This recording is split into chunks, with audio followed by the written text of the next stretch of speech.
parai de um ratuito que escutai, aquele que na alma me vai. Quando eu era garotuito, gostava de la jogatina, atrás de la bilharda, corri com uma bolina, andava numa rodra viva, num córrego perdido nirva, de lajeiras que estendi zaladas com santo muro de la escola. Era o meu recreio, era o meu mundo de garoto, entre falas e vozes inocentes, ditas ambalde quase sempre, todo magia, todo colore, numa mistela que se perdi nos buitos aguçados de la gola de la camisa, como se estas fuxam as alas de um avião ou de um pássaro que volava esganganido atrás de algo.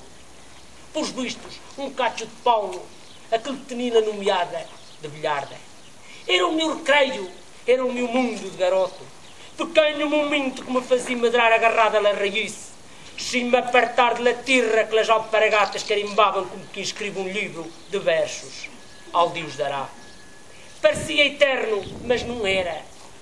Porque ao fim chegava sem contar, uma voz aguda e esganiçada sonava sobre nós. Entrar primeira classe, entrar segunda classe. Era a voz da campanina.